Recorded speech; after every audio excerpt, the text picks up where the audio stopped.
बहुत सी रिक्वेस्ट है मेरे पास कि मैं अपने एरिया में कुकिंग क्लासेस स्टार्ट करूं, लेकिन कुछ मसरूफियात ऐसी हैं जिसकी वजह से मैं ये नहीं कर पाऊंगी। अपनी बेटी के लिए भी बहुत ही कम टाइम मिल रहा है कि मैं उसे भी कुछ सिखा पाऊं, लेकिन अब थोड़ा थोड़ा करके सिखाना स्टार्ट किया है। और जैसे जैसे मैं उसे सिखा रही हूँ साथ ही साथ मैं इसकी वीडियोज भी बनाती जाऊंगी ताकि फ्यूचर में वो इससे हेल्प ले सके। और साथ ही साथ आपने सीखने वालों को भी इससे हेल्प मिल जाएगी। बहुत से बैचलर्स ऐसे हैं जिनको कुकिंग करना पड़ती है तो वो भी इससे हेल्प ले सकते हैं।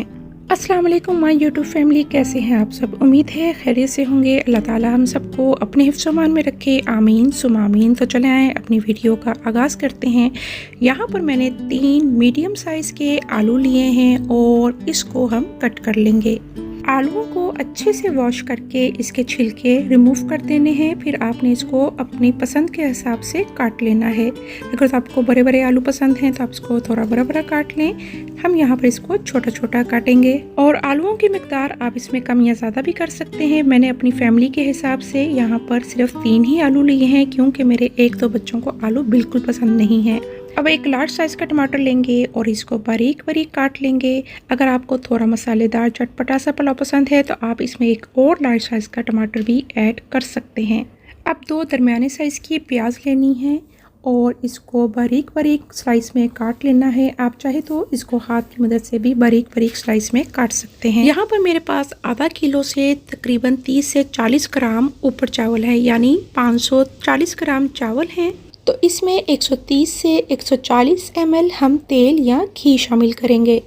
अब इसमें कुछ साबुत गर्म मसाले शामिल करने हैं। आप चाहें तो इसको हल्का सा कूट कर भी डाल सकते हैं।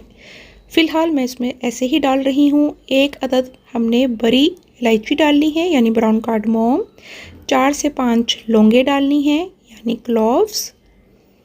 और साथ ही साथ इसमें हम थोड़ा सा ज़ीरा शामिल करेंगे। 1 टीस्पून हम इसमें सफ़ेद ज़ीरा डालेंगे। 5 से 6 हम काली मिर्च के दाने डालेंगे और 2 से 3 दालचीनी की स्टिक्स डालेंगे। ये आप देख सकते हैं किस साइज़ की हैं, ये हमने इसमें डाली। अब हमने चूल्हा ऑन करना है और तेज़ आंच पर इसको फ्राई करना है। जब तक हमारे प्याज फ्राई हो रहे हैं हम यहाँ पर मिर्चों को भी सेंटर से कट लगा लेंगे। और आप चाहें तो हरी मिर्चों को बारीक बारीक काट कर भी इसमें डाल सकते हैं। मैं ये नहीं करूँगी क्योंकि छोटे बच्चों ने भी खाना है तो उनके मुंह में कहीं हरी मिर्चों का पीस ना आ जाए। जैसे ही प्याज़ों का कलर इस तरह का हो जाए तो आपने क्या करना है, चूल्हे को मीडियम टू लो कर देना है और प्याज को तब तक फ्राई करना है जब तक वो इस कलर में ना आ जाएं। अब आपने इसमें हल्का सा पानी शामिल करना है और इसको अच्छे से मिक्स कर लेना है ताकि इससे ज़्यादा ये ब्राउन ना होने पाए। यहाँ पर मैंने लहसुन अदरक का पेस्ट ऑलरेडी बनाकर रखा हुआ होता है, तो यहाँ पर 3 से 4 चम्मच भरकर हम इसमें ये शामिल कर देंगे। क्योंकि ये थोड़ा लिक्विडी पेस्ट है तो इसलिए यहाँ पर 4 चम्मच शामिल कर रहे हैं। अगर आपके पास थिक पेस्ट है तो आपने सिर्फ 1 चम्मच भरकर वो इसमें शामिल करना है। मीडियम टू हाई फ्लेम पर अब आपने इसको 1 से 2 मिनट के लिए फ्राई करना है। अगर तो आपको लगे कि मसाला नीचे लग रहा है यानी बर्न हो रहा है तो आपने इसमें थोड़ा सा पानी और शामिल कर देना है और इसको 1 से 2 मिनट तक भूनते रहना है। अब हम इसमें कटे हुए आलू शामिल कर देंगे और इसको 1 से 2 मिनट मज़ीद फ्राई करेंगे। अब हमने इसमें टमाटर और हरी मिर्चें जो काट के रखी हैं वो शामिल कर देनी हैं। अब आपने चूल्हे को लो कर लेना है क्योंकि हमने इसमें कुछ स्पाइसेस ऐड करने हैं, तो तब तक मसाला नीचे लग ना जाए। तो इसमें हमने हाफ़ स्पून टर्मरिक पाउडर डालना है। जितने चावल हैं यानी 1.5 टिन चावल था तो 1.5 स्पून ही हमने इसमें नमक डालना है। थोड़ा सा पानी डाल दें ताकि मसाला नीचे ना लगे और इसको अच्छे से मिक्स कर लें। अगर तो आपको ये पुलाव मज़ीद चटपटा सा पसंद है तो आप इसमें आधा चाय का चम्मच चिली फ्लेक्स भी ऐड कर सकते हैं। अब हमने इसको कवर करना है और 5 से 7 मिनट तक हल्की आंच पर इसको पकने देना है। यहाँ पर तकरीबन 7 मिनट गुजर चुके हैं। अब हम इसका ढक्कन हटाएंगे और इसकी आंच को तेज़ कर देंगे। तेज़ करने के बाद इसको हल्का सा भून लेंगे। अब आपने इसमें शामिल करना है चिकन क्यूब। मैं यहाँ पर सिर्फ 1 ही चिकन क्यूब ऐड कर रही हूँ, आप चाहें तो ये दोनों के दोनों शामिल कर सकते हैं। अब आपने तेज़ आंच पर मसाले को इतना भूनना है कि चिकन क्यूब भी इसमें डिज़ोल्व हो जाए और जो टमाटर थे वो इसमें घुल जाएं।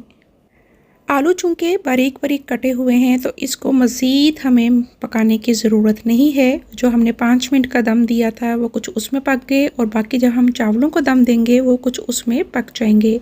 अभी यहाँ पर तकरीबन हमने 2 कप पानी शामिल किया है। मज़ीद पानी हम बाद में शामिल करेंगे। यहाँ पर हमने चावलों को भिगो कर रखा हुआ था। 530 से 40 ग्राम ये चावल हैं। इनको अच्छे से धोकर हमने भिगो दिया था और 3 से 4 घंटे ये भिगे रहे हैं। अब हमने इसमें से पानी निकाला और चावलों को मसाले में शामिल किया। हल्का सा मिक्स करने के बाद हम इसमें मज़ीद पानी शामिल करेंगे और इसका आइडिया मैं आपको इस तरह से दे सकती हूँ कि आपको ये जो चावल हैं इससे तकरीबन 1 इंच तक ऊपर पानी होना चाहिए। जब चावल डालेंगे तो आपने जो चावलों वाला बर्तन है उस पर आइडिया कर लेना है 1 इंच तक कहाँ आ रहा है। ये तो जो पॉइंट मैं दिखा रही हूँ यहाँ तक बन रहा है 1 इंच। तो यहाँ तक हम पानी इसमें शामिल करेंगे। पानी डालने के बाद आपने इसको चम्मच को हल्का हल्का चलाना है ताकि ये एक जैसे चावल ऊपर नीचे हो जाएं। और अब आपने क्या करना है, चावलों की आग हाई टू मीडियम फ्लेम पर कर देनी है। चावलों को बहुत तेज़ आग पर नहीं पकाते, इससे चावल मुड़ जाते हैं। चावलों की अगर सही लेंथ चाहिए तो आपने इसको हाई टू मीडियम फ्लेम पर पकाना है। अब इस पॉइंट पर आकर आपने इसके दम की तैयारी स्टार्ट करनी है। तो एक रुमाल लेना है, उस पर आपने इसका ढक्कन रखना है और इसको अच्छे से कवर कर लेना है। रुमाल को गीला करने की बिल्कुल भी ज़रूरत नहीं। और अब आप ये देखें, इसमें आपने हल्का सा चम्मच चलाना है ताकि चावल ऊपर नीचे हो जाएं और एक जैसे पकें। चम्मच चलाने के बाद आपने इस पॉइंट पर आकर जब इसमें इस तरह से बबल्स आना स्टार्ट हो जाएं, इसको कवर करना है और लो फ्लेम पर 15 से 20 मिनट तक आपने इसको पकने देना है। दोनों बर्नर चले होने चाहिए लेकिन इसका जो आंच है वो स्लो होनी चाहिए। खाना पकाते हुए सबसे मेन चीज़ होती है आंच पर कंट्रोल। अगर आपको आंच पर कंट्रोल करना आ जाए तो आपके लिए खाना पकाना बहुत आसान हो जाएगा। 20 मिनट गुजर चुके हैं। अब हमने इसको ओपन किया और एक बार आपने इसको हल्का सा चम्मच चला लेना है ताकि ये चावल आपस में ना जुड़ें। बस चावलों को हल्के आंच से ऊपर नीचे कर लेना है। कुकिंग करते हुए एक और चीज़ का ख्याल करना है कि जब तक आप कुकिंग कर रहे हैं आपने मोबाइल नहीं यूज़ करना और ना ही आपका ध्यान इधर से उधर होना चाहिए, क्योंकि इससे खाना जल भी सकता है। कमेंट सेक्शन में अपनी राय का इजहार ज़रूर कीजिएगा। मुझे और मेरी फैमिली को अपनी दुआ में शामिल रखिएगा। Thanks for watching. Like, subscribe and share.